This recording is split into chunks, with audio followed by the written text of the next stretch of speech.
Good morning students. पिछले video में हम लोगों ने रूल 1 पढ़ लिया था केमिस्ट्री में।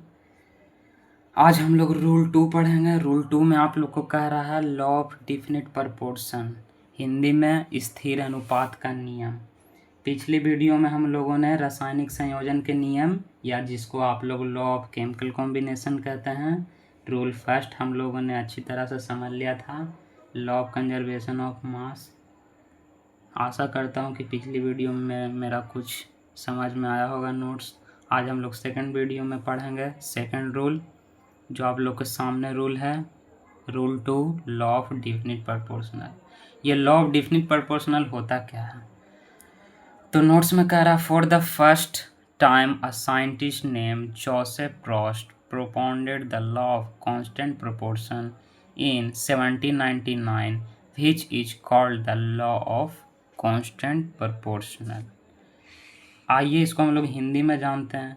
सर्वप्रथम जोसेफ प्रोस्ट नामक वैज्ञानिक ने सन 1799 में स्थिर अनुपात के संबंध में एक नियम का प्रतिपादन किया, जिसे स्थिर अनुपात का नियम कहा जाता है। इतना तक कोई दिक्कत नहीं। आइए हम लोग सेकंड जानते हैं। इंग्लिश हिंदी साथ हम लोग समझते जाएंगे। ज़रूरी नहीं है कि नोट्स में सिर्फ इंग्लिश ही हो या हिंदी हो, दोनों लिख सकते हैं। अब जो मीनिंग का हमको इंग्लिश नहीं पता है उसको इंग्लिश लिख लिए, हिंदी नहीं पता तो हिंदी लिख लिए, उससे कोई दिक्कत नहीं होगा। नेक्स्ट पॉइंट कह रहा है, अकॉर्डिंग टू हिम, माने उनके अनुसार, the ratio of the masses of elements in a compound is always the same. इन्होंने बतलाया कि किसी यौगिक कंपाउंड जो दो तत्व से मिलकर बने होते हैं, दो या अधिक तत्व से मिलकर उसे यौगिक कहते हैं, इंग्लिश में कंपाउंड में तत्वों के द्रव्यमानों का अनुपात सदैव ऑलवेज इक्वल होता है, मतलब समान होता है, वो डिफरेंट नहीं हो सकता है। उन्होंने एक्सपेरिमेंट किया, उन्होंने वर्क किया कुछ पर, तब हम लोग को बताया कि ऐसे होता है। तो क्या वर्क किया? He worked with 2 sample, 2 sample लिए किसका? क्यूप्रिक कार्बोनेट का। 1 वाज नेचुरल, एक और प्राकृतिक था, एंड अदर वाज सिंथेटिक, जो मैनमेड जिसको आप लोग कह सकते हैं। He found that the composition of elements present in it was same for both. मतलब इन्होंने क्या बतलाया? इन्होंने बतलाया, उनका कहना यह था कि क्यूप्रिक कार्बोनेट के 2 नमूने सैंपल के साथ प्रयोग किया, जिसमें एक प्राकृतिक नेचुरल और दूसरा संश्लेषित जिसको मैनमेड द्वारा बनाया गया।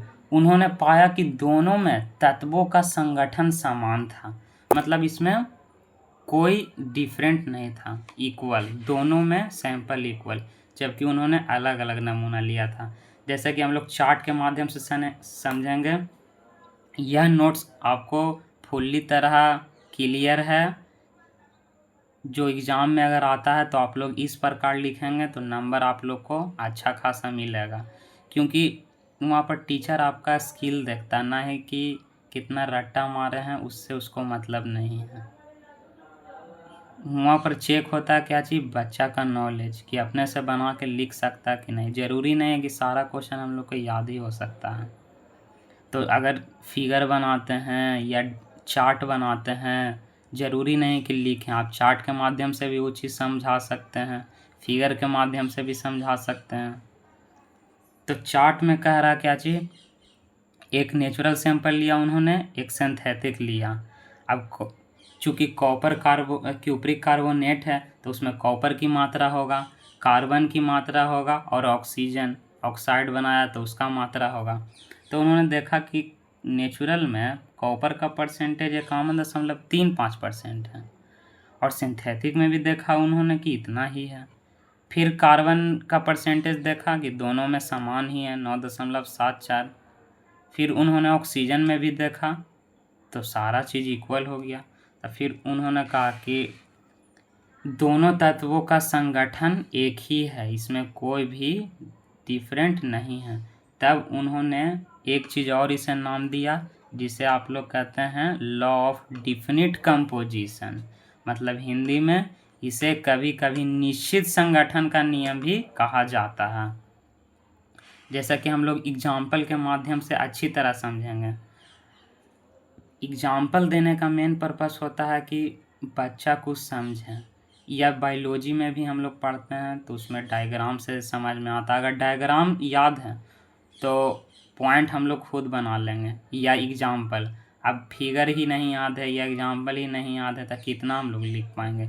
इसीलिए फिगर ज़रूरी है, एग्जाम्पल ज़रूरी है, उसको लेके चलना है, बेसिक से चलना है, डायरेक्ट हाई नहीं। तो एग्जाम्पल में कह रहा है कि लिया है यहाँ इक्वेशन H2 + O2, तो मिल के क्या चीज़ बन गया H2O2, हाइड्रोजन पर ऑक्साइड। अब कह रहा है कि वेट निकालते हैं, तो वेट निकालें हाइड्रोजन का, तो हाइड्रोजन 2 गो है तो 2, इसका वेट 1 होता था, 2 × 1। चूँकि अनुपात में है तो रेशियो।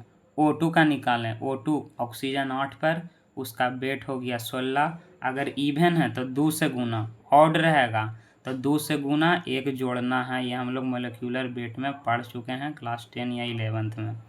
चूँकि अनुपात कर रहा है तो अनुपात बीच में रेशियो। 2 × 1 2, रेशियो 16 दूना 32।